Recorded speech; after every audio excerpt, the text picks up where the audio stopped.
Cleopatra by Natalie Morris. Who was Cleopatra? She was an Egyptian queen, and she was the last ruler in the Macedonian dynasty. She was born in 7069 BCE, and then she died on August 30th BCE. She was also the youngest. She was the youngest ruler in the the youngest ruler known, or the youngest female ruler known. She became a ruler after her father died, and in doing so, she had to marry one of her brothers to become a queen, to become a ruler and be able to reign over Egypt. She ruled successfully with her two brothers. The first one that she started ruling with was Ptolemy XII, and then he died, and then Ptolemy XIV, and then he died, and then her son, Ptolemy XV Caesarion. That was her possible love child with Julius Caesar. She was famous for being the lover of Julius Caesar, and then after he died, she became the wife of Mark Antony. She was a great Egyptian ruler. What was she like?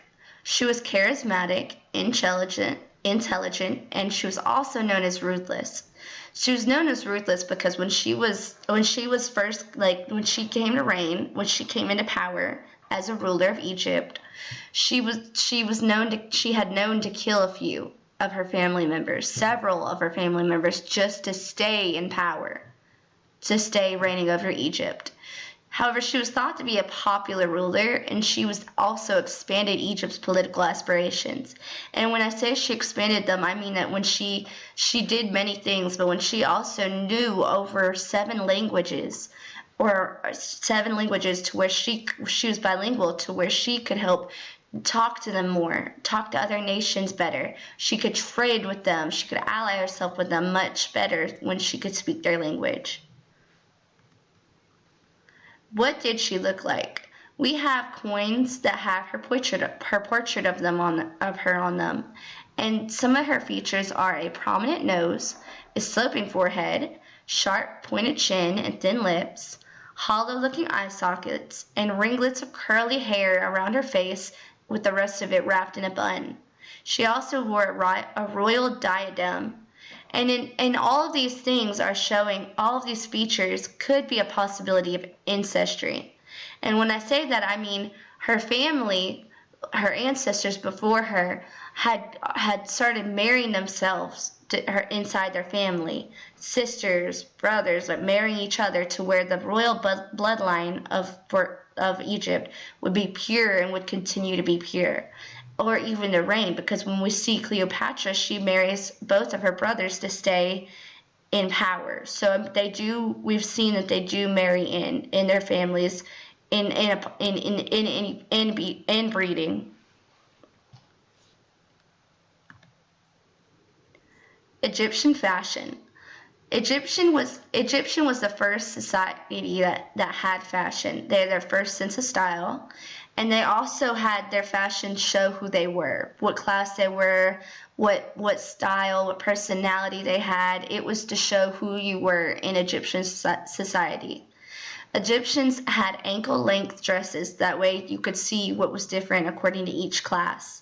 And their normal color that they had was white, but they also used other colors such as yellow, red, blue, and they used different colors to show, because the different colors had different meaning to each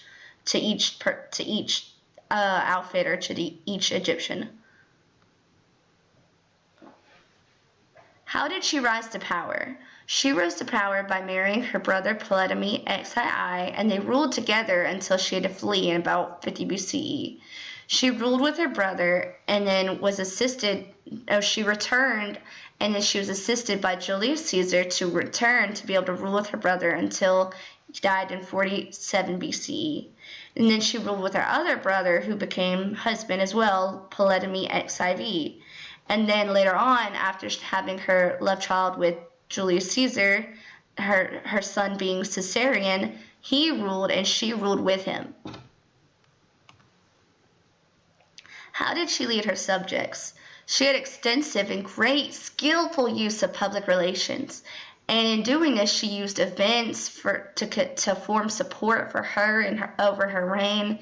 She used tax incentives to continue to have support for her in her reign over Egypt as well.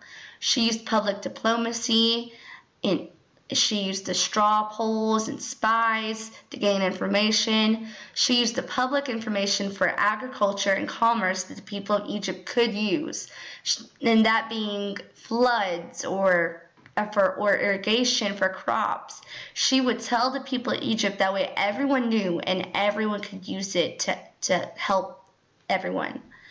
And while doing all of this, Cleopatra is doing all of this just to stall Egypt's fall into the Roman Empire. She did not want the Romans to gain control over her empire, over Egypt, and if they did, she would lose her power, her reign over Egypt. She would no longer be the queen of Egypt. And she had worked hard to even get to this point. How did Cleopatra affect science and medicine? Well, first of all, she was an expert in gynecology, pharmacology, and aesthetics. She was a serious scholar in her education. She was very serious about what she learned, and then she was also interested in science and medicine. She researched and conducted several experiments, and then would conduct her findings and let everyone know about them and see them. She was a real scientist. And when doing her experiments, they were often considered immoral. They weren't that kind to who she did it to. The experiments were not kind to whatever she used, such as animals. They did often lead to results, but they were not moral experiments. How did she cause change during her life in Egypt? Well, she maintained Egypt's independence. That way the Roman Empire could not take over. She increased Egypt's economy by trading with Eastern nations. And the Eastern nations that we know that she did trade with was Arabia, even all the way up to India. And when she did all of these things, she also built up Egypt's navy. She made them stronger and better to where they could outstand in a war or in anything, just to show dominance as well. She did also help relieve the taxes on the farmers. That way it would help alleviate their pressure that they were feeling in the economy, where they could do better as well. Egypt became a world power underneath her reign. She made Egypt, during her reign, she made Egypt everything that it became to be through all of these, like public relations, public diplomacy, and just maintaining Egypt as well, keeping them safe and protected from falling into Roman Empire's hands. How did she influence the people around her during her life? Well, first of all, she was a role model for women. She showed women that they could do anything if they set their minds to it, as well as learning and being in education as well. She showed that even if they had to flee their home, like she did with Egypt, they could still prosper, like she did in Rome with Julius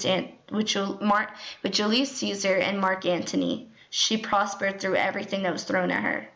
And even in Egypt, when her father died and she had to marry her two brothers just to stay in the reign over Egypt.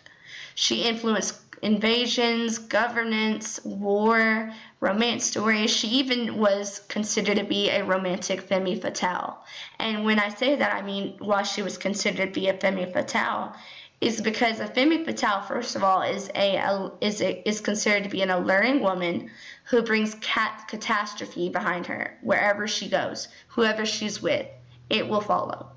And we see when Cleopatra comes to Rome, we see that this is in fact true with her, because when she comes to Rome, she almost immediately becomes a lover of Julius Caesar, and then she's this lover, and then later on he ends up dying.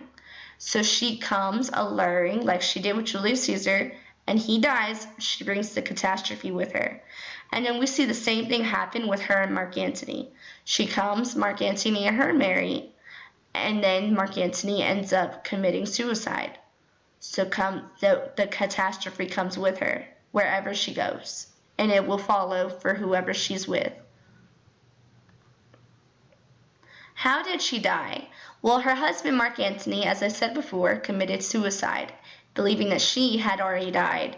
So when she saw that he was dead, when her husband was buried, gone from her, she decided to commit suicide.